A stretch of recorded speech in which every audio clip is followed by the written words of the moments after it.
The diamond ring on her finger wasn't hers. The blood on the silk sheets wasn't explained. And the dangerously beautiful man standing in the doorway with eyes like black fire just said 5 words that stopped her heart cold. "You belong to me now." Nyla's hands trembled as she stared at the massive stone, her head pounding, memories of last night shattered into terrifying fragments.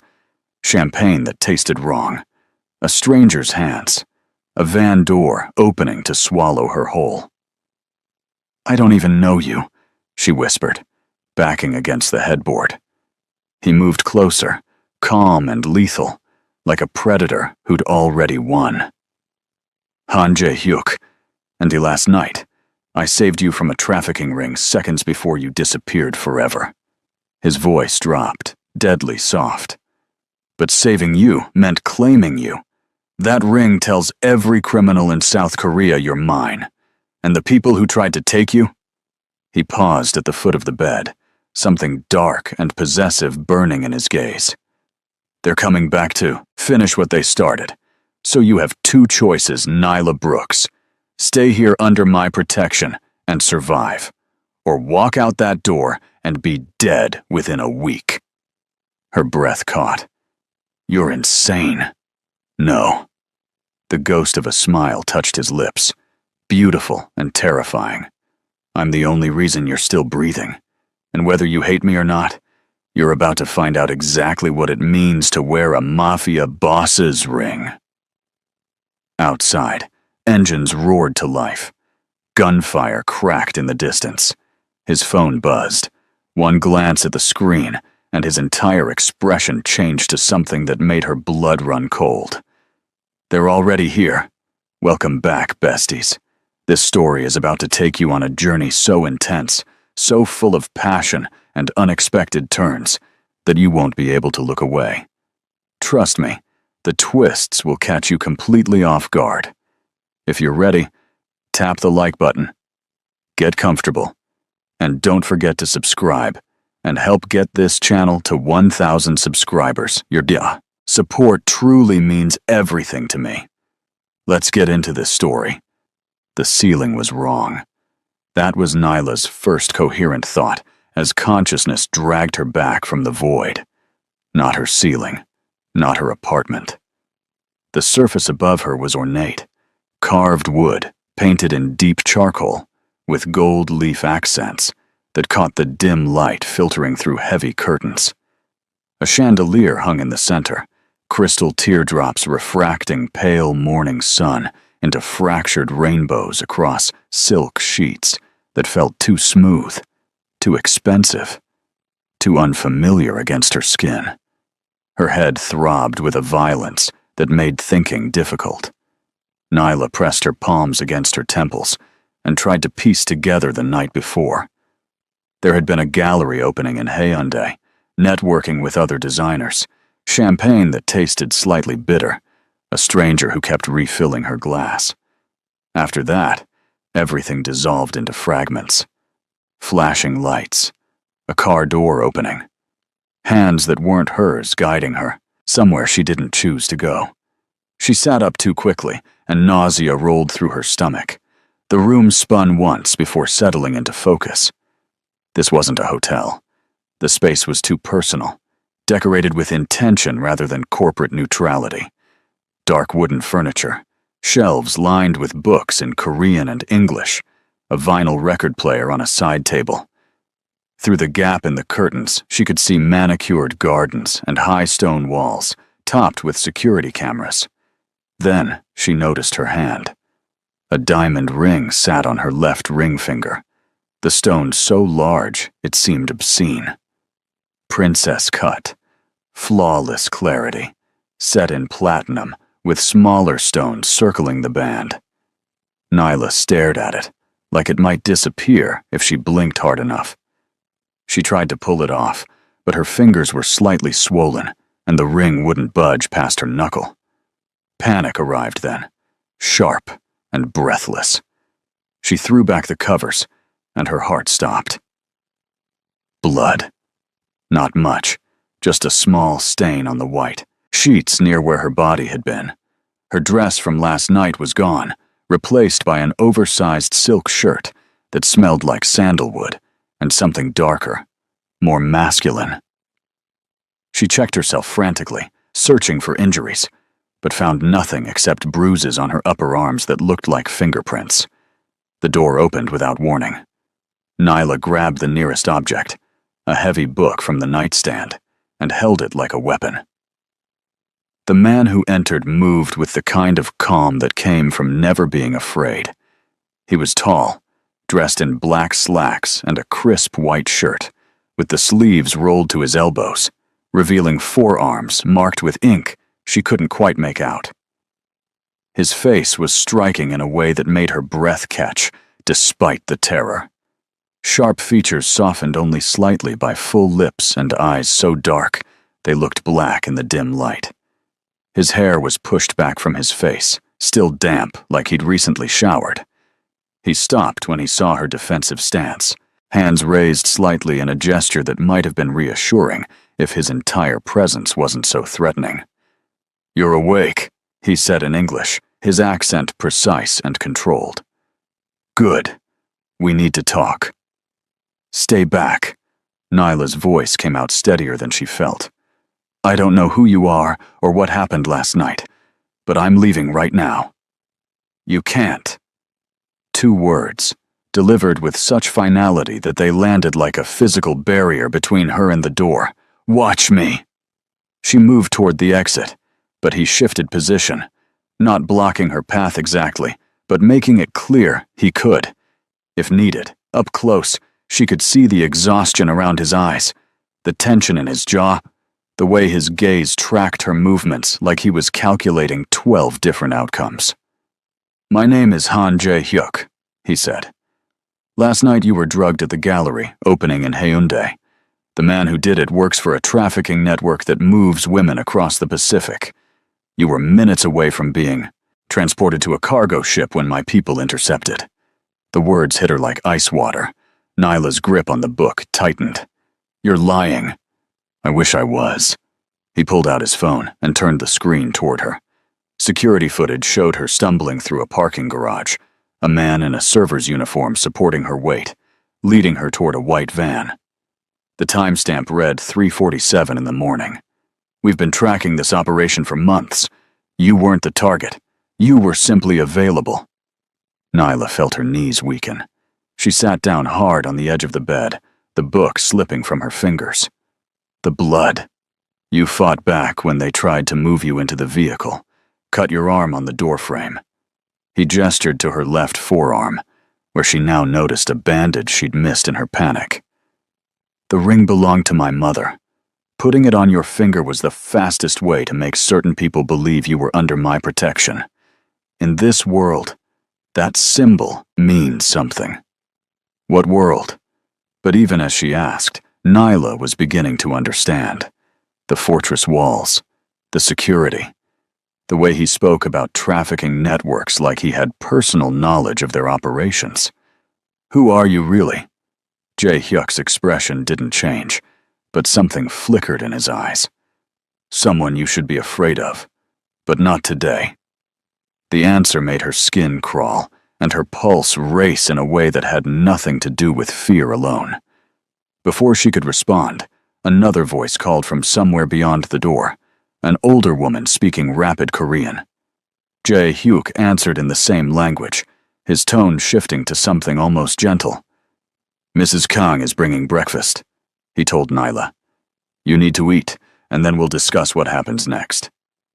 "What happens next is I leave." "And go where?" His question was quiet, almost kind, which somehow made it worse. "Back to your apartment where they now know you live?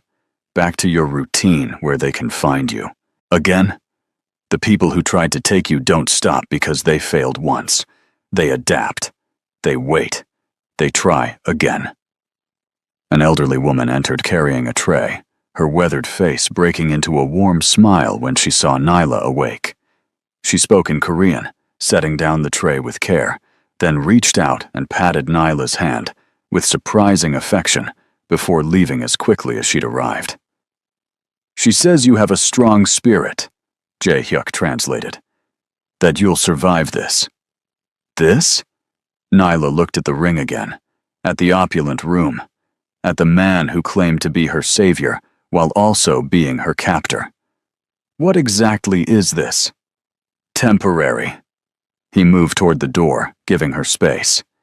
Eat, rest. When you're ready, I'll explain everything. But understand this, Nyla Brooks. You're safe here. Safer than you've been since the moment you accepted that first drink last night. He knew her name. He knew where she lived. He knew things he shouldn't know, and that realization made her chest tighten with fresh anxiety. How long am I staying here? She asked. Jae-hyuk paused in the doorway, his profile sharp against the light from the hallway. As long as it takes to eliminate the threat. And if I refuse, then you'll die within a week. He said it without drama, without emphasis, just cold assessment. They've already marked you. My involvement has only made you more valuable as a target. The ring makes you untouchable to most, but the Beck cartel doesn't respect traditional boundaries. If you walk out of here, they'll take it as proof that my protection means nothing. They'll make an example of you to weaken my position. Nyla wanted to scream. Instead, she asked, "What kind of man are you?" For the first time, something like emotion crossed his face, the kind your mother warned you about. Then he was gone, the door closing with a soft click that sounded impossibly loud in the sudden silence. Nyla stared at the breakfast tray without seeing it, her mind racing through impossible scenarios. She grabbed her phone from the nightstand, where someone had thoughtfully left it charging. 23 missed calls from friends, 14 texts asking where she was, 3 from her roommate growing increasingly worried. Before she could respond to any of them, a new message appeared from an unknown number. Don't contact anyone. Not yet. They're watching your connections. I'll explain when you're ready to hear it. The number wasn't saved, but somehow she knew it was him.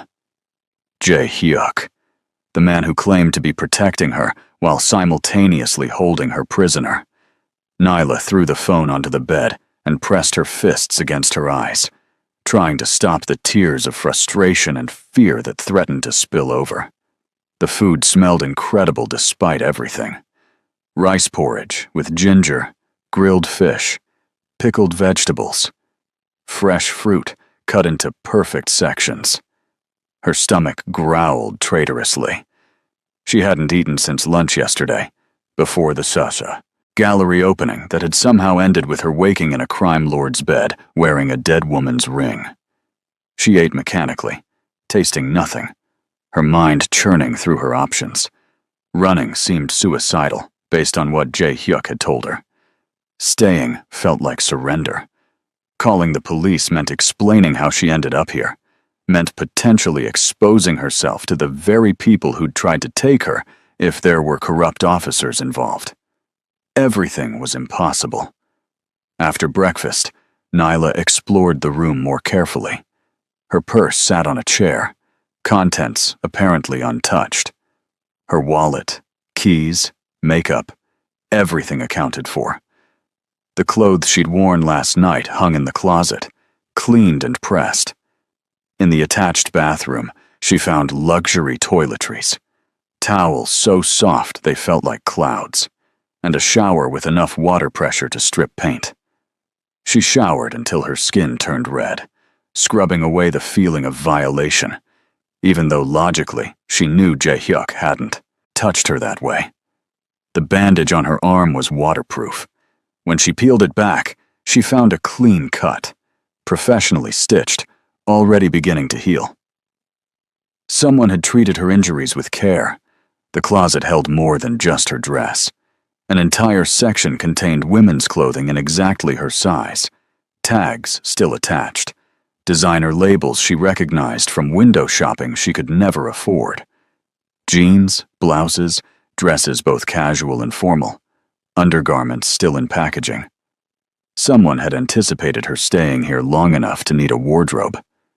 She chose simple black jeans and a soft gray sweater, refusing to wear anything too expensive or too revealing. When she emerged from the bedroom finally, a young man in a dark suit stood in the hallway, his expression professionally neutral. "Miss Brooks," he said in accented English. "Mr. Han asked me to show you around when you were ready. My name is Min Jun." Am I allowed to refuse? Something that might have been. Sympathy flickered across his face. "You're not a prisoner, but you are protected. There's a difference." Nyla wasn't sure she believed that, but she followed him anyway. The house was massive, a strange blend of traditional Korean architecture and modern luxury. Hardwood floors, paper screen doors, but also marble countertops and security panels on every wall. As they walked, Min Jun pointed out the kitchen, the library, the gym, the indoor pool. Each room was more elaborate than the last. "Mr. Han wants you to be comfortable," Min Jun said. "Anything you need, just ask." "I need to leave." He didn't respond to that, just continued the tour. They passed several other men in suits, all of them nodding respectfully to her. All of them carrying themselves with the alertness of trained security. Or trained killers, possibly both. The tour ended in a sunroom, overlooking the gardens. Jae Hyuk sat at a small table with papers spread before him, reading glasses perched on his nose, looking almost normal except for the gun holstered at his hip and the 2 guards stationed by the doors. He glanced up when she entered, removing the glasses with deliberate care. "Better?" he asked. "No." Nyla crossed her arms, maintaining distance. "I want answers, real ones." Jae Hyuk dismissed Min Jun with a gesture, waited until they were alone except for the distant guards, then leaned back in his chair. "Ask. Who are you?" "I already told you my name." "Your real occupation." He considered her for a long moment, and Nyla had the unsettling sense he was deciding how much truth she could handle. "I manage certain business operations that exist outside legal frameworks. Protection services, information brokering, weapons consultation. I ensure that people who can't go to the police still have recourse when threatened." "You're a criminal." "Yes." No hesitation, no justification. "I inherited this position from my father, who inherited it from his father. In my world, there are rules older than law and consequences more immediate than prison." Nyla's hands were shaking. She clasped them together. "And the people who tried to take me?" "The Beck cartel.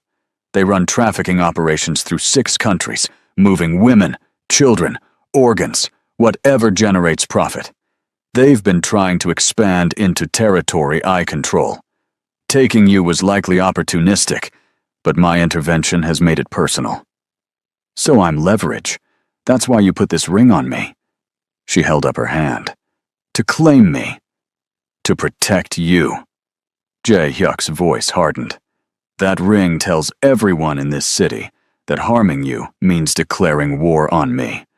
Most organizations won't risk that. The Bayek cartel is not most organizations. Take it off then. Let me disappear. I'll leave Korea entirely. They have your face, your name, your passport information. Running makes you easier to track, not harder." He stood, moving to the windows, his reflection ghostly in the glass. "Understand your anger. I'd feel the same. But whether you believe me or not, keeping you here is the only reason you're still breathing." The certainty in his voice made her want to scream or cry or both. Instead, she asked, "How long?" "Until we eliminate the threat or negotiate a truce. Weeks, possibly months." "Months?" The word came out strangled. "I have a life, a job, friends who'll worry. Your job has been told you're dealing with a family emergency. Your friends think you've gone home to the States for a few weeks. Your apartment is being monitored by my people. Everything you left behind is safe." The presumption of it stole her breath. He'd rearranged her entire existence without permission, making decisions that should have been hers. "You have no right." "I have every right." Jae Hyuk turned from the window, and the intensity in his gaze pinned her in place. The moment they drugged you, the moment they put their hands on you, this became my business. In my world, there are debts that must be paid in blood. They touched something I decided to protect. That decision is final. Heat flooded through her, anger, and something else she didn't want to name. I'm not a thing. No. He moved closer, and Nyla forced herself not to retreat. You're a brilliant designer who came to Korea to build something new. You're brave enough to start over in a foreign country alone. You're strong enough to fight back even when drugged. You're valuable in ways that have nothing to do with my world. The unexpected praise disarmed her more than threats could have. Nyla swallowed hard. Then treat me like a person, not a possession. I am treating you like someone worth protecting, which in my experience is far more rare. Jae-hyuk stopped just outside her personal space, close enough that she could see gold flecks in his dark eyes. Tell me what you need to feel less trapped. The question surprised her. Nyla thought quickly, testing boundaries. My laptop. My design software. I need to work, or I'll lose my mind. Done. What else? Communication with my family. Not about where I am, but so they know I'm okay. I'll arrange secure video calls. He pulled out his phone, typing notes. She barely slept that first night, despite the comfortable bed, and the silence of the estate. Every sound made her jump. Every shadow seemed threatening. But morning came without incident, sunlight streaming through curtains. Mrs. Kang had opened while delivering breakfast. The elderly woman smiled and spoke cheerfully in Korean, as if Nyla's presence was the most natural thing in the world. Over the following days, a routine emerged. Breakfast in her room, then hours in the library where Jae-hyuk had set up a complete design workstation with software she'd only dreamed of affording. Mrs. Kang brought lunch with maternal insistence, often staying to attempt conversation in broken English, while Nyla practiced equally broken Korean. Dinner was served in the formal dining room where Jae-hyuk sometimes joined her, other times leaving her to eat alone, while he handled business she wasn't allowed to know about. The estate was luxurious, but limiting. Nyla could wander the gardens under guard supervision, swim in the pool while Min-jun stood watch, read any book from the extensive library. What she couldn't do was leave the grounds or contact anyone without approval. The invisible walls were still walls. A week passed, then two. Nyla's anger evolved into something more complex, colored by observations that didn't fit her initial assessment. Jae-hyuk was unfailingly polite, maintaining careful distance, never entering her room without permission. He asked about her work with genuine interest, discussing design theory with surprising knowledge. When she mentioned missing certain foods from home, they appeared at the next meal. When she complained about boredom, he arranged for streaming services and international channels. He was thoughtful in ways that made her uncomfortable because kindness from a captor felt like manipulation even when it seemed sincere. The first crack in her resistance came on a Tuesday evening. Nyla had been working on a project for a client Jae-hyuk had somehow maintained contact with on her behalf, designing a logo for a restaurant chain. She was deep in the creative flow when music drifted through the halls, something classical with violin and piano that made her pause.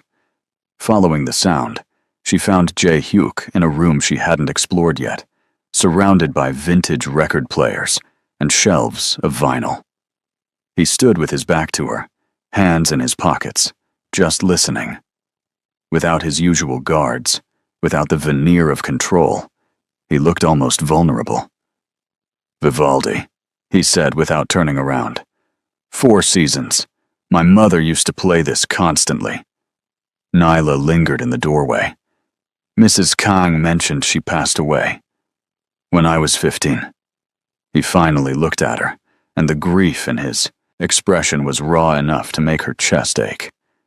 She hated this life, tried to shield me from it. When my father died, and I inherited everything, She couldn't bear what I had to become. The admission hung between them, more intimate than any physical contact. Nyla found herself stepping into the room, drawn by the unguarded moment.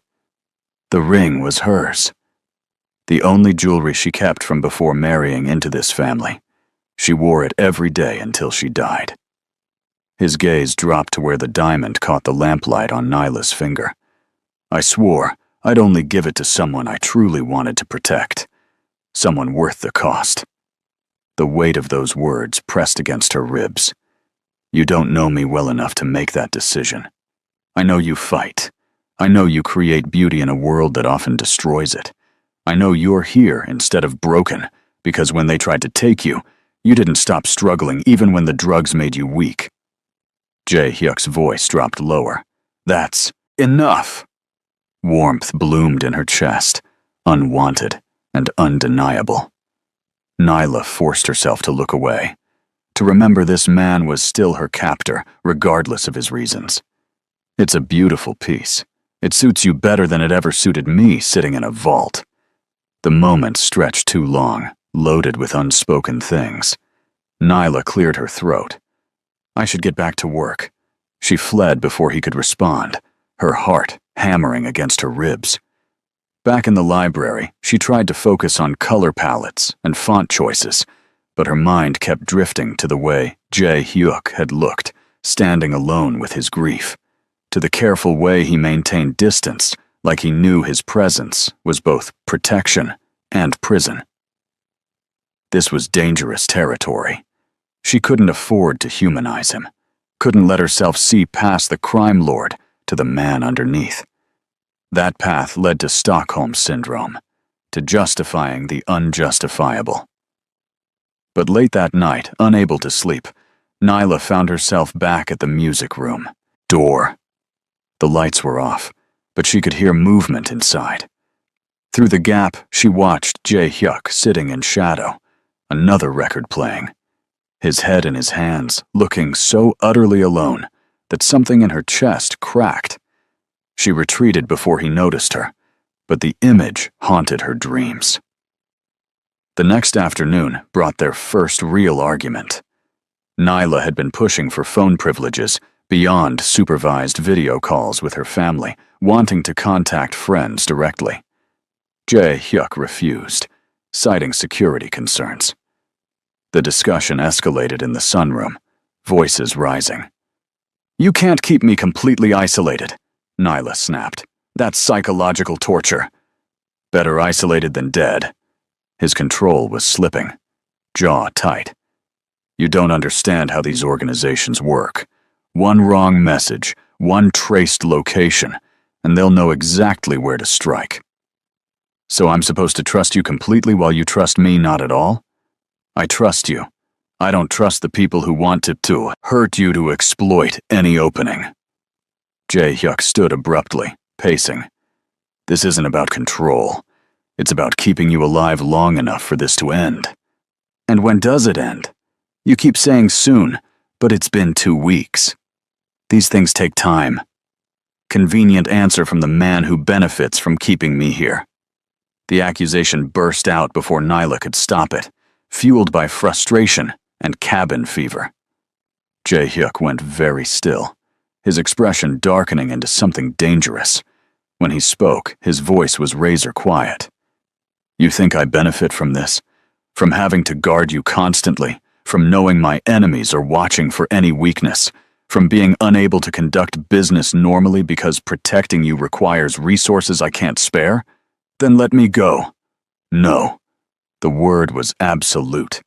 Not until it's safe.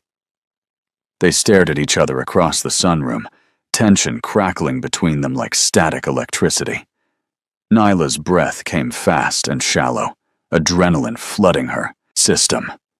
She was acutely aware of how alone they were, of the physical power differential, of the fact that he could enforce his will if he chose. But Jae-hyuk didn't move. Instead, he said, I'll arrange phone calls with your friends. Supervised, from a secure line, limited to 10 minutes each. That's the best I can offer. The concession surprised her. Really? You're right that isolation is harmful. I won't compromise your safety, but I can find middle ground. He moved toward the door, paused. I'm not a hero, Nyla, but I'm not a monster either. Despite what you think, your happiness matters to me.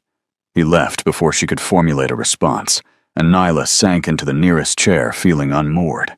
Every time she built a solid wall of resentment, he did something that complicated the narrative. It would be so much easier if he was straightforwardly evil, instead of this confusing mix of dangerous and thoughtful. True to his word, that evening, Min-jun brought her a phone and supervised, while she called her best friend Zara. The 10 minutes flew by, Nyla carefully editing her story to match the family emergency cover. Listening to Zara's voice filled the loneliness.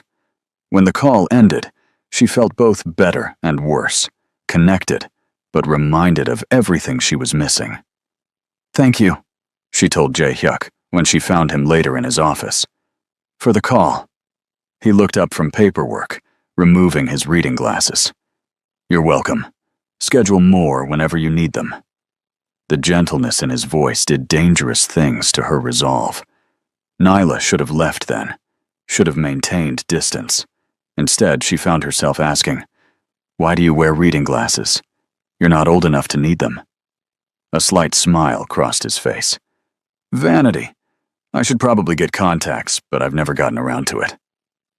The admission was so normal, so human, that Nyla smiled back before she could stop herself. For a moment, they just looked at each other. Something shifting in the air between them. Then Jae-hyuk's expression shuddered, and he returned to his papers, dismissing her without words. But the moment lingered, following Nyla through the evening and into restless sleep, where she dreamed of dark eyes and careful hands and silk sheets that might have been a prison, or might have been something else entirely. The breaking point came 3 weeks into her captivity, though Nyla had stopped thinking of it in quite those terms. Stockholm Syndrome, she told herself. Self-preservation instinct, making her adapt to impossible circumstances. Not the way her pulse jumped when Jae-hyuk entered a room. Not the way she'd started listening for his footsteps in the hallway outside her door. She was sketching in the garden under afternoon sun when shouting erupted from inside the house. Korean voices raised in anger, then a gunshot that made her drop her pencil. Min-jun appeared instantly, grabbing her arm and pulling her toward the house with urgent force. Inside, now. Don't ask questions. They rushed through corridors while armed men ran in organized chaos. Min-jun shoved her into a windowless room she'd never seen before. Solid metal door, reinforced walls. A panic room. He locked her inside without explanation, and the sudden silence was deafening. Nyla pressed her ear to the door, but heard nothing. Minutes crawled past. Her imagination conjured terrible scenarios.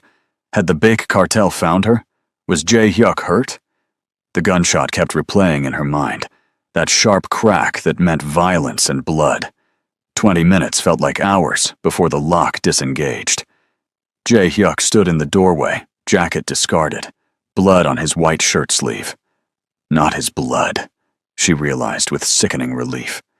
His expression was harder than she'd ever seen it, all the careful gentleness stripped away to reveal the man underneath. You're safe, he said. It's handled. Nyla's legs went weak. What happened? A test. They sent someone to probe our defense, see how seriously I meant the protection. He stepped fully into the room, his presence suddenly overwhelming in the small space. The message has been sent. They won't try again soon. Someone died. It wasn't a question. She could see it in the set of his shoulders, the way violence clung to him like cologne. Someone made a choice and suffered consequences. Jae-hyuk's voice was empty of emotion. That's how this world works. The disconnect between this cold stranger and the man who listened to Vivaldi alone at night made Nyla's head spin. She wanted to recoil, but found herself stepping closer instead, drawn by something she didn't understand. Are you hurt? Surprise flickered through his expression before he controlled it. No. This isn't my blood. She reached for his arm without thinking, fingers brushing the stained fabric.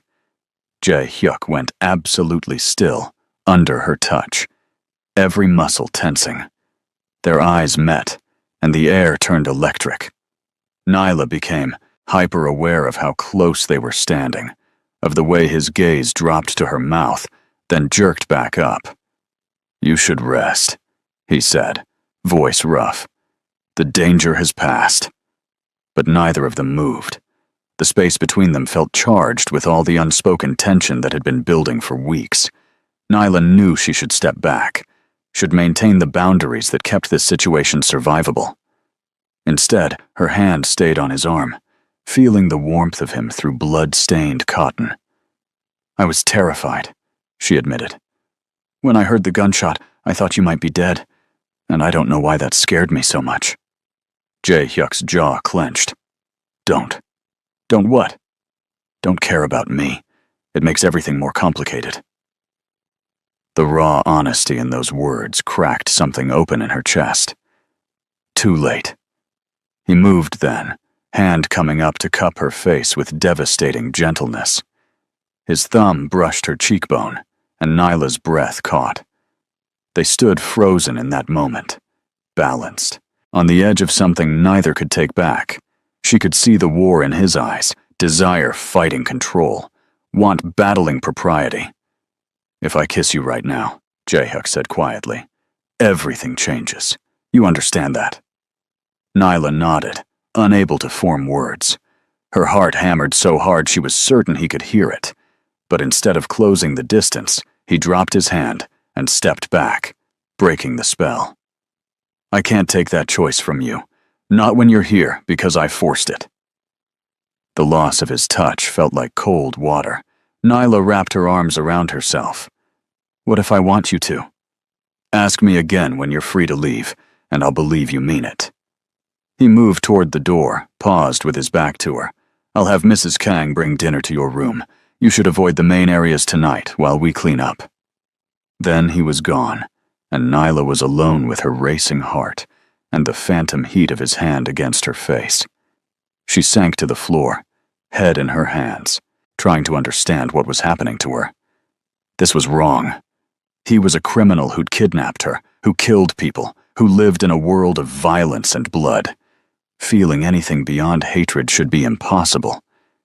Yet here she was, disappointed he'd walked away. That night, Nyla couldn't sleep. She paced her room until past midnight, then ventured into the quiet house, seeking the music room like it might provide answers.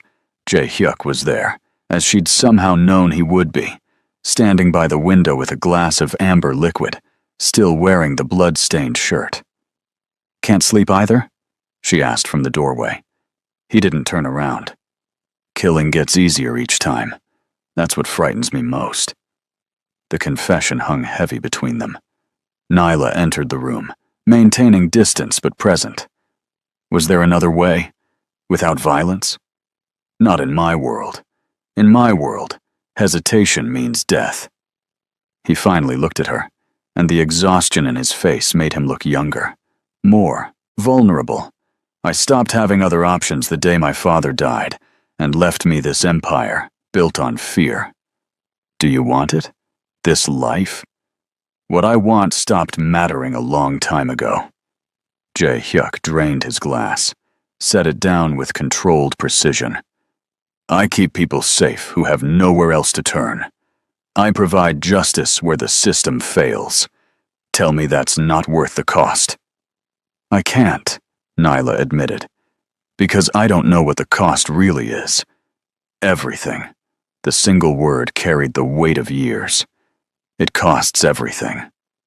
They stood in the dim room, jazz playing softly from the record player, and something shifted between them. An understanding, an acceptance of complexity. Nyla crossed to where he stood and did something that surprised them both. She took his hand, lacing their fingers together, saying nothing. Jae-hyuk stared at their joined hands like he'd never seen such a thing before. "You should hate me." "I know, but I don't think I do anymore." His fingers, tightened around hers, grip just short of painful. This is a mistake. Probably. Nyla met his eyes steadily. But it's mine to make. The next morning brought unexpected news. Jay Hugh found her at breakfast, his expression carefully neutral. The Beg cartel wants to negotiate. They're proposing a meeting to discuss terms. Nyla's stomach dropped. What kind of terms? A truce. They'll leave you alone in exchange for concessions in other territories. He sat across from her, coffee untouched. It's a good offer. Better than I expected. So I can leave. The words should have brought relief. Instead, they felt hollow. In theory. But truces in my world are fragile things.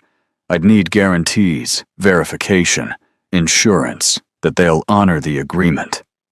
Jae Hyuk's gaze was steady on hers. It could take another week or two to finalize. And then I'm free. Yes. Something in his expression looked almost like pain. You can return to your life. Resume everything is interrupted. The prospect should have thrilled her. Instead, Nyla felt a strange panic rising in her chest.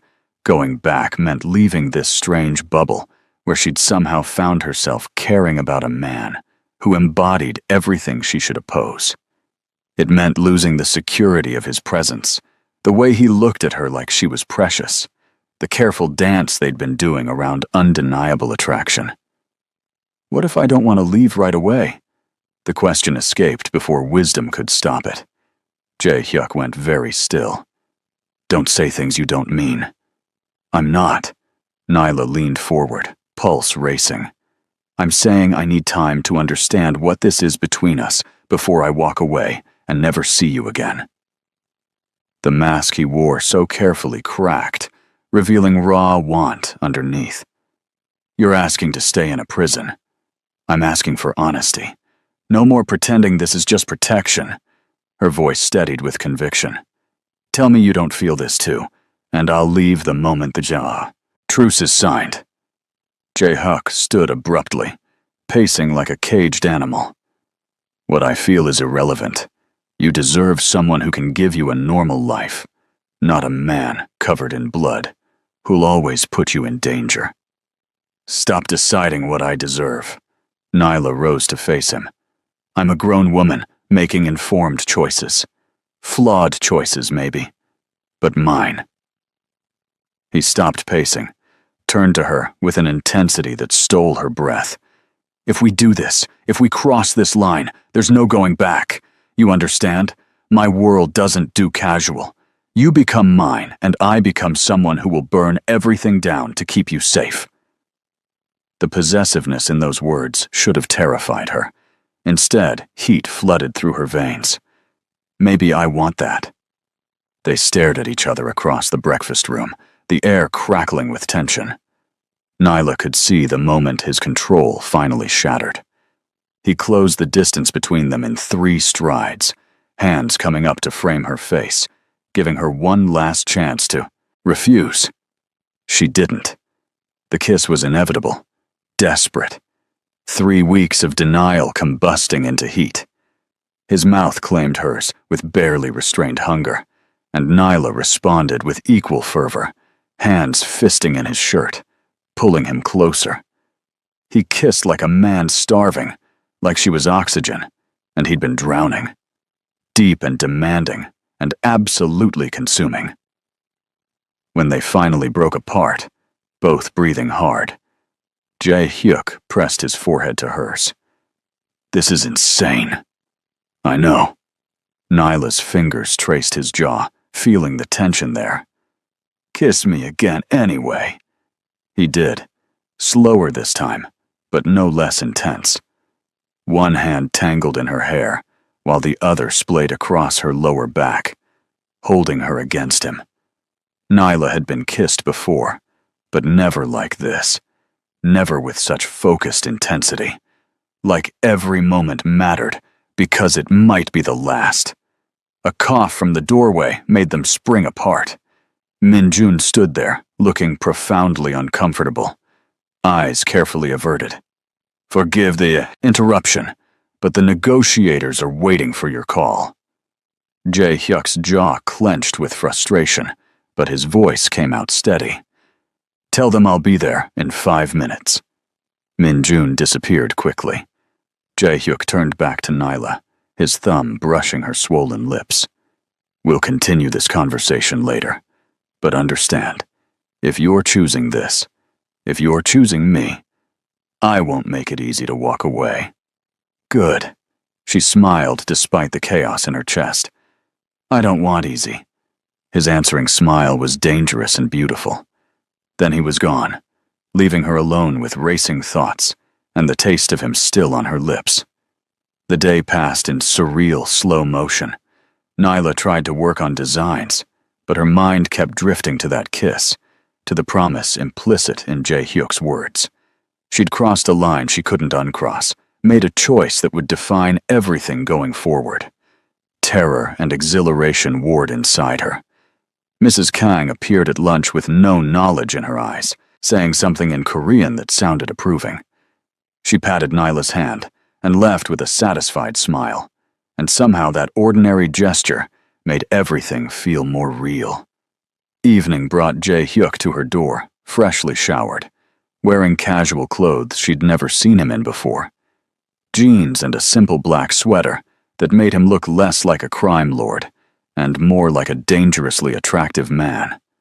"Walk with me," he asked. They strolled through the gardens as dusk painted the sky purple and gold.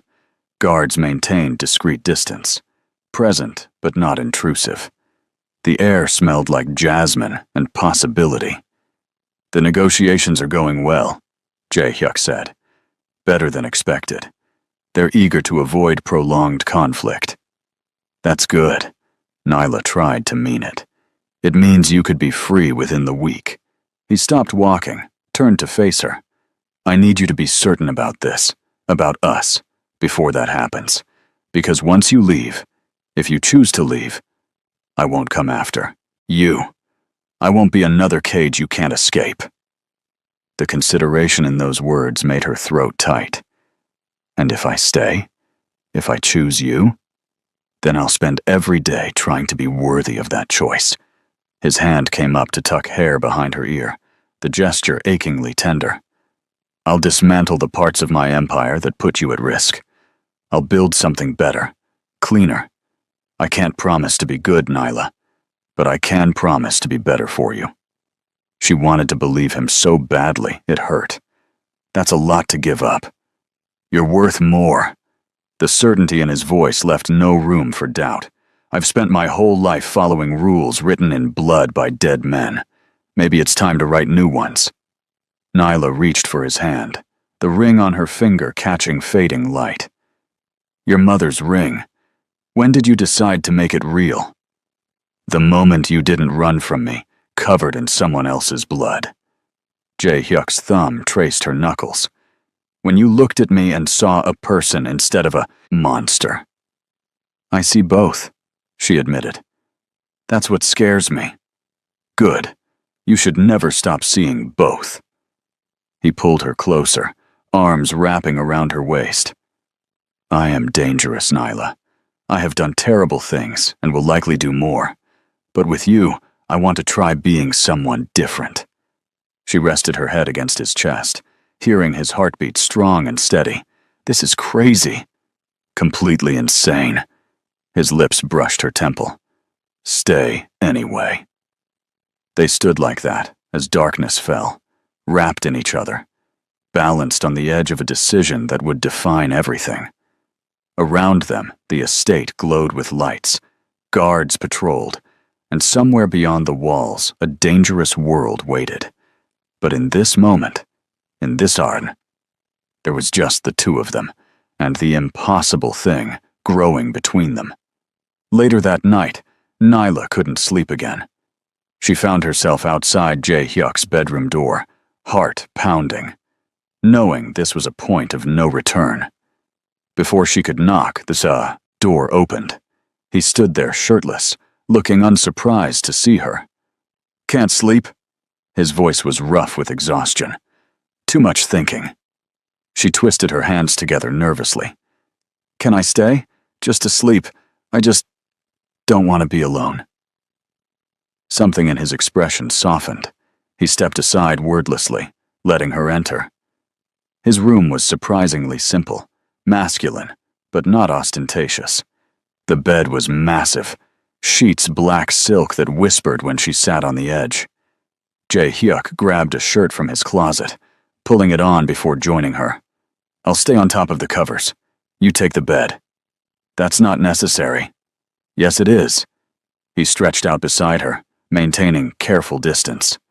"Because if I get under those sheets with you right now, sleeping is the last thing that will happen, and you're not ready for that yet."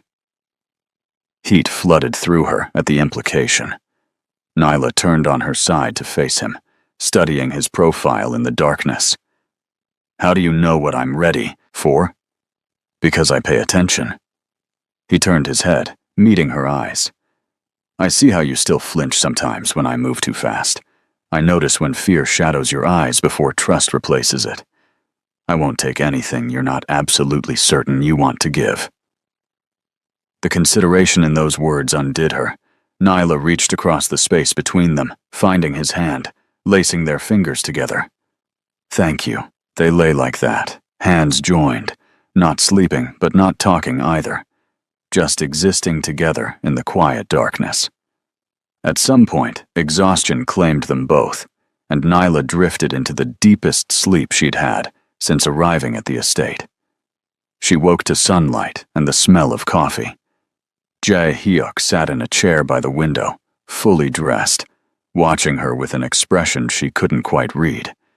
When he noticed her awake, he offered a slight smile. "Good morning. You snore, by the way." Embarrassment heated her cheeks. "I do not."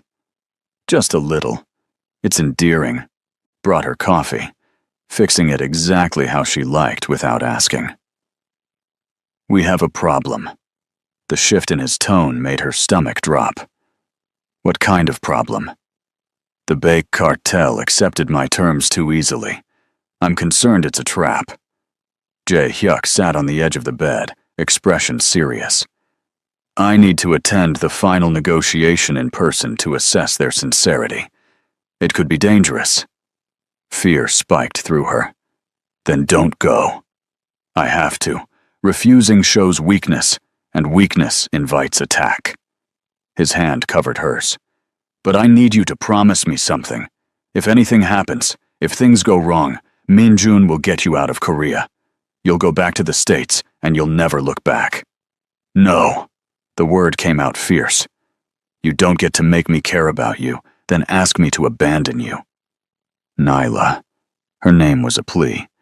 "If they take me, they'll use you to break me. I can't let that happen." "Then don't let them take you." She gripped his hand tighter, nails biting into his skin. "Come back to me. That's what I need you to promise." The vulnerability in his expression nearly broke her. "I'll try." "Not good enough. Promise me." Jae-hyuk leaned forward, pressing a kiss to her forehead, with heartbreaking gentleness. "I promise to fight like hell, to come back to you." It would have to be enough. The day of the negotiation arrived with oppressive humidity and storm clouds gathering on the horizon. Nyla watched from her bedroom window as Jae-hyuk prepared to leave, surrounded by armed men, checking weapons with clinical efficiency. He looked up as if sensing her gaze, their eyes meeting across the distance. Even from here, she could see the tension in his shoulders, the way he carried violence like a second skin. Mrs. Kang entered with tea, speaking softly in Korean. Nyla had learned enough to understand the essence. "He will return. He always does." But the elderly woman's eyes held worry that her words tried to hide. The hours crawled past with agonizing slowness. Nyla tried to work, but her hands shook too badly to sketch. She attempted reading but couldn't focus beyond a single paragraph. Min-jun checked on her twice, his usual professional mask slipping to reveal genuine concern. The entire estate felt like it was holding its breath, waiting for news that could change everything. Afternoon bled into evening. Still no word. Nyla paced the music room, Vivaldi playing softly, because it made her feel closer to Jae-hyuk somehow. She touched the spines of his record collection, imagining his hands selecting each one, building this private sanctuary away from the blood and chaos. Her phone sat silent on the table. No messages, no calls, nothing but terrible waiting. When footsteps sounded in the hallway, her heart leaped. But it was only Min-jun, his expression grim in a way that made her blood run cold. "What happened?"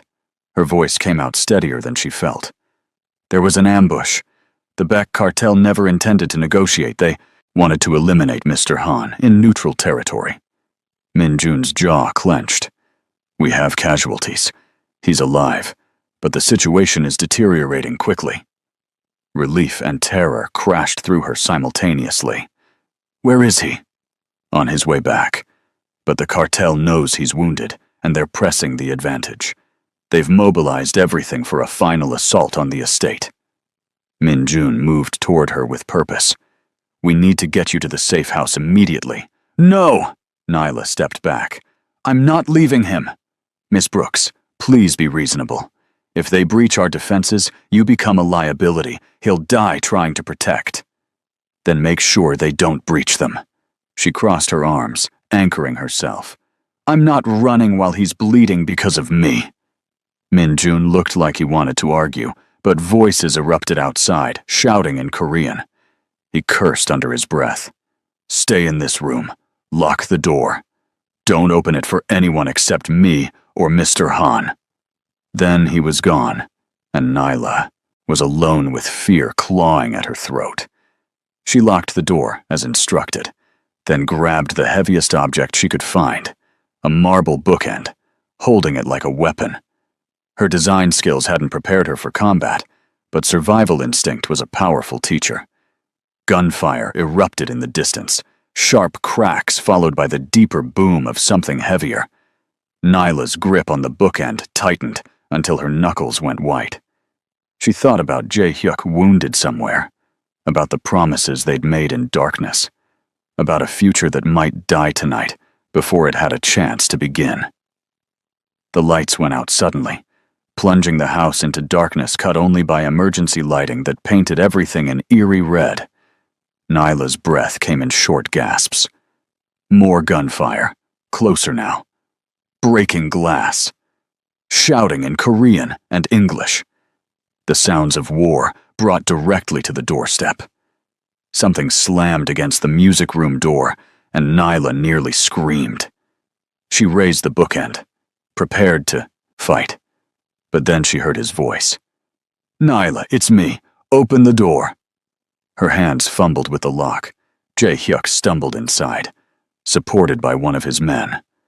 Blood soaking through his jacket from a wound high on his left shoulder. His face was pale, but his eyes were fierce, burning with determination that defied the injury. "You're supposed to be at the safe house," he said through gritted teeth. "And you're supposed to not get shot." Nyla helped him to the couch, her hands shaking as she applied pressure to the wound. "How bad is it?" "Through and through. I'll survive." He caught her wrist, his grip weak but insistent. "But you need to leave now. They're inside the perimeter." "I already told Min-jun no." She grabbed a decorative cloth from a nearby table, using it to bind the wound tighter. "If you wanted someone who runs when things get hard, you chose wrong." Despite everything, Jae-hyuk smiled. "Stubborn woman. You have no idea." Nyla finished the makeshift bandage, then cupped his face, forcing him to look at her. "Tell me what to do to help." The vulnerability in his expression nearly destroyed her. Here was a man who'd built an empire on control, reduced to accepting help because pride would get them both killed. "The panic room. There's a weapons cache and a communication system that can call for reinforcements from allied organizations." "Show me." They moved through darkened hallways, Jae-hyuk leaning heavily on her, leaving a trail of blood that made Nyla's stomach turn. His man, whose name she learned was Taeyang, scouted ahead with his weapon raised. Every shadow could hide an enemy. Every sound might be the last they heard. The panic room door stood open. The lock shot out. Inside, 2 bodies in Bayek cartel colors lay sprawled across the floor. Taeyang checked them quickly, nodded. Clear, but they found it. Check what they took, Jae-hyuk ordered, sliding down the wall to sit. His breathing had gone shallow, skin clammy with shock setting in. Nyla knelt beside him, pressing her hand over his, maintaining pressure on the wound. Stay with me. You promised to come back, and I'm holding you to that. Technically, I did come back. His attempt at humor was weak but present, just a little worse for wear. This isn't funny. Tears burned her eyes. You're bleeding all over a very nice floor, and I don't know how to fix this. You're here. That's fixing more than you know. His free hand came up to her face, thumb brushing away tears she hadn't realized were falling. I'm sorry I brought this into your life. Stop apologizing and stay alive. She pressed a fierce kiss to his lips, tasting copper and desperation. We have things to do, remember? New rules to write. Taeyang interrupted with news that the communication system was damaged, but the weapons cache was intact. He distributed guns with practiced efficiency, showing Nyla how to hold one, where the safety was, how to aim. She'd never touched a weapon before, and the weight felt wrong in her hands, too heavy with potential death. I can't shoot someone, she whispered. Then shoot near them. Jae-hyuk's voice had steadied slightly, drawing on reserves of strength she didn't know existed. Make noise. Create hesitation. That's all we need. The next hour became a blur of tension and terror. They barricaded themselves in the panic room, while outside the sounds of fighting intensified. Taeyang communicated with the remaining guards via radio, coordinating defense, calling targets. Jae-hyuk directed strategy despite his injury, his mind sharp even as his body weakened. Nyla stayed pressed against his side, gun in hand, praying she wouldn't have to use it. She'd never been religious, but she found herself making bargains with any god who might listen. Let him survive this, and I'll walk away if that's what keeps him safe. Let him survive, and I'll never ask for anything again. The door shook under impact. Once, twice, 3 times before the lock began to give way. Taeyang positioned himself in front of them, weapon raised, prepared to be the last line of defense. Nyla raised her gun with trembling hands, clicked off the safety like he'd shown her, and made a choice. If they came through that door, she would fight. The explosion that followed wasn't inside the room, but somewhere above them, shaking the foundation. Dust rained from the ceiling. Then silence, terrible and complete, broken only by their breathing and the ringing in Nyla's ears. Taeyang's radio crackled to life. Rapid Korean, tone urgent, but something in it had changed. He responded, then turned to Jae-hyuk with visible relief. Reinforcements arrived. The Kim Syndicate honored the alliance. They're pushing the cartel back. Jae-hyuk's exhale was shaky with relief and blood loss. How many did we lose? Too many, but we held. Taeyang moved to the door, listening. Medical teams are setting up in the main hall. Getting Jae-hyuk there became an ordeal. His strength was fading fast, consciousness slipping as blood loss took its toll. Nyla and Taeyang supported him between them, moving through hallways now lit with emergency lights and filled with organized chaos. Men shouted instructions. Wounded were being treated. Bodies were covered with sheets. The scope of violence stole Nyla's breath. This was the reality of Jae-hyuk's world, the cost she'd only understood theoretically until now. Blood on marble floors, bullet holes in walls, shattered glass crunching under their feet. All of this because he'd chosen to protect her. Medical personnel swarmed them immediately, A doctor cut away Jae-hyuk's jacket and shirt, revealing the wound that looked worse exposed to light. Nyla tried to stay close, but was gently pushed aside as they worked, inserting IVs, administering medication, beginning emergency treatment. Mrs. Kang appeared and wrapped a blanket around Nyla's shoulders. The elderly woman's face was streaked with tears, but her hands were steady as she guided Nyla to a chair. They sat together in silence, watching the organized chaos, waiting to learn if Jae-hyuk would survive the night. Dawn arrived with pale light that felt obscene after such darkness. The doctor approached Nyla with exhaustion etched into every line of his face. The surgery was successful. The bullet missed major arteries, but he's lost significant blood. The next 24 hours are critical. Relief made her knees weak. "Can I see him? He's asking for you." The doctor's slight smile suggested this was no surprise. "Keep him calm. Agitation will slow healing." Jae-hyuk looked smaller in the hospital bed they'd set up in his room, hooked to monitors that beeped steady reassurance. His eyes were closed but opened when she took his hand. The smile he managed was weak, but genuine. "You're still here," he said, voice rough from anesthesia. "Where else would I be?" Nyla settled into the chair beside the bed, bringing his hand to her lips. "You scared me half to death. Sorry, wasn't the plan." His thumb stroked her knuckles weakly. "The Beck cartel is finished. The Kim syndicate made sure of that. You're safe now." The words should have brought relief. Instead, they opened the door to a decision she'd been avoiding. "So, I can leave." Something painful crossed his expression. "If that's what you want, I promise not to be another cage." Nyla thought about her apartment waiting across the city, her friends who didn't know the truth, the normal life she could reclaim with effort. Then she thought about waking next to this complicated, dangerous, surprisingly gentle man, about the way he listened to Vivaldi alone because his mother used to play it, about how he'd built her a design studio so she wouldn't lose herself in his world. What if I want to stay? The question emerged softer than intended. Not as a prisoner or someone being protected, as a partner who chooses this with open eyes.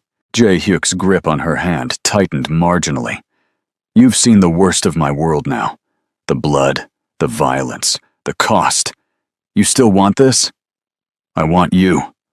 The admission felt like jumping off a cliff. The whole complicated, dangerous, impossible package. "I want to help you build something better.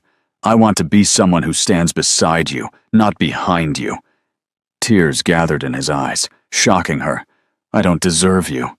"Probably not." She smiled through her own tears. "But you're stuck with me anyway."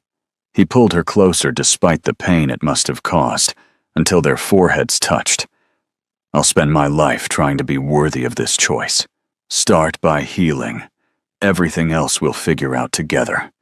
The kiss was soft, careful of his injuries, but carried the weight of promises made in blood and darkness. When they parted, Jae-hyuk's expression held something she'd never seen before. Hope. The next weeks were a strange period of transition and healing. Jae-hyuk recovered slowly, his body mending, while he began the harder work of dismantling the parts of his empire built on cruelty. Meetings with lieutenants happened at his bedside, Nyla present for many, learning the intricate politics that governed the underworld. She discovered that his organization did more good than she'd realized. Protection for businesses, the police ignored. Justice for victims, the system failed. Resources for communities abandoned by legitimate society. It wasn't clean, would never be clean, but it wasn't purely evil either. Gradually, they found a rhythm. Nyla returned to her design work, taking on projects that could be done remotely while staying at the estate. Her friends were told the truth, or a version of it, met with skepticism, but eventual acceptance when they saw how she glowed talking about him. Her family was harder, their concern justified, but Jae-hyuk won them over with patience and obvious devotion to their daughter. 3 months after the attack, Jae-hyuk called her to the music room where they'd first begun to understand each other. He stood by the record player, Vivaldi playing softly, and in his hand was a ring box. "Wait," Nyla stopped him before he could open it. "If there's a giant diamond in there, I'm going to be upset." Surprise crossed his face. "Why?" "Because your mother's ring already means everything. I don't need something new and expensive. I need something that represents us, not your ability to buy things." Jae-hyuk laughed, the sound rich and genuine. "Open it and see." Inside was a simple band, white gold, with a single small diamond surrounded by black stones. Understated, elegant, nothing like the ostentatious piece she'd woken wearing months ago. "I had the original diamond from my mother's ring set into something made for you alone," he explained. "The black stones represent everything dark you've accepted about me. But the diamond remains, catching light even in shadow." Tears blurred her vision. "It's perfect." He took her left hand, carefully removing his mother's ring, then replaced it with the new one. It fit perfectly, like it had been waiting for her finger specifically. "Marry me. Not because you're trapped or scared or trying to survive. Marry me because you choose this life, this man, this future we'll build together." Yes. The word came without hesitation. To all of it. Always yes. The kiss that followed was deep and sure, celebration and promise combined. Around them the music swelled, and for the first time since waking in a stranger's bed, Nyla felt completely certain of where she belonged. Their wedding happened 6 months later, a small ceremony in the estate gardens under cherry blossoms in full bloom. Nyla's family attended with cautious support, won over by Jae-hyuk's obvious love and commitment to building something legitimate. His organization attended in force, men who'd kill for him standing witness as he vowed to forsake violence when possible and choose love when available. Mrs. Kang cried through the entire ceremony, proud as any mother. Min Jun served as best man, his usual stoic expression cracking into genuine happiness. And when the officiant pronounced them married, the cheer that went up from the assembled crowd suggested that even in the underworld, love could be cause for celebration. The reception blurred into toasts and dancing, and moments stolen in corners, where Jae-hyuk whispered promises that made her blush. They left early, escaping to a private house on the coast, where the next 3 days belonged only to them. On their wedding night, with moonlight streaming through open windows and the sound of waves providing rhythm, they finally claimed each other completely. It was tender and passionate and overwhelming, the culmination of months of tension and denial and choosing each other despite impossible odds. Afterward, wrapped in each other, Jae-hyuk traced the ring on her finger.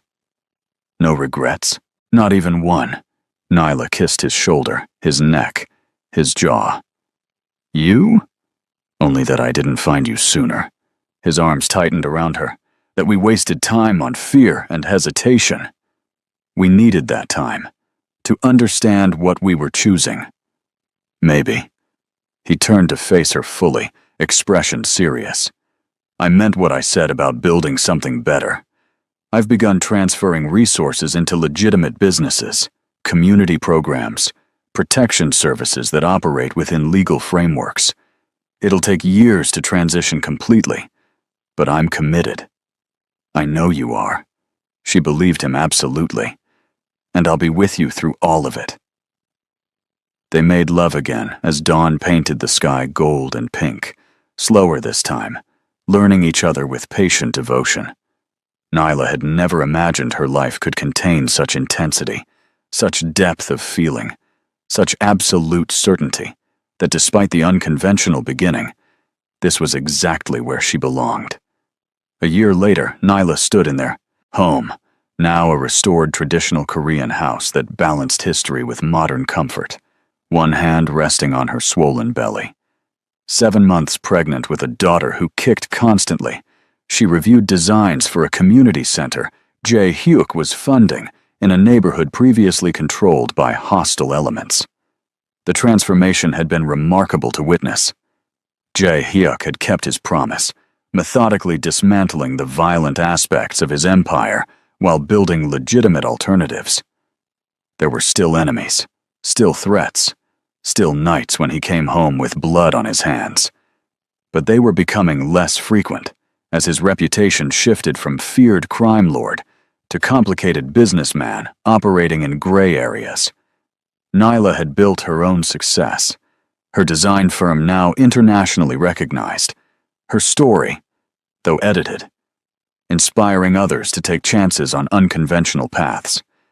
She'd learned to navigate her husband's world without losing herself, maintaining boundaries while accepting the reality of what his past required. Their daughter would be born into something better than what they'd inherited. Not perfect, never perfectly safe, but intentional in a way their own beginnings hadn't been. Jae Hyuk arrived home as sunset painted the windows gold, immediately coming to wrap his arms around her from behind, hands settling over hers on her belly. Their daughter kicked in response to his presence, always more active when her father was near. "How are my girls?" he asked against her neck. "Plotting world domination." Nyla leaned back into his warmth. "Your daughter is definitely your child. Very determined, very stubborn. She gets that from both of us." He turned her in his arms, expression soft with love that still sometimes took her breath away. "I love you. I don't say it enough, but I do. Every day more than the last." "I know." She kissed him slowly, savoring the moment of peace. "And I love you. All of you. Even the parts that scare me sometimes." They stood together as darkness fell, two people who'd found each other in the worst circumstances and chosen to build something beautiful from the wreckage. The road ahead wouldn't be easy. There would be challenges, threats, moments when the darkness of his past reached for their future. But they would face it together, bound by choice instead of circumstance, by love that had been tested in blood and shadow and emerged stronger for the trials. Nyla had woken in a stranger's bed, wearing a dead woman's ring, terrified and lost. Now she stood in her own home, married to a man who'd proven that even the darkest souls could choose light when given reason. Their daughter kicked again, strong and insistent, demanding attention. Jae Hyuk knelt and pressed a kiss to Nyla's belly, speaking softly in Korean. Promises to their unborn child about the world they were building for her. And watching him, this complicated, dangerous, devoted man who'd saved her, then given her the freedom to save herself, Nyla knew with absolute certainty that she'd made the right choice. Not the easy choice, not the safe choice, but the right one. Because some love stories begin in darkness, and if you're brave enough, strong enough, stubborn enough to fight for light, sometimes the darkness transforms into something that can hold both shadow and sun, danger and devotion, fear and the kind of love that changes everything. Sometimes waking up in a stranger's bed changes everything. Nyla walked into that night looking for connection, and walked out into a world of danger, protection, and a love she never imagined possible. Jae Hyuk's world was built on blood and control until one brave woman showed him that even the darkest souls can choose light.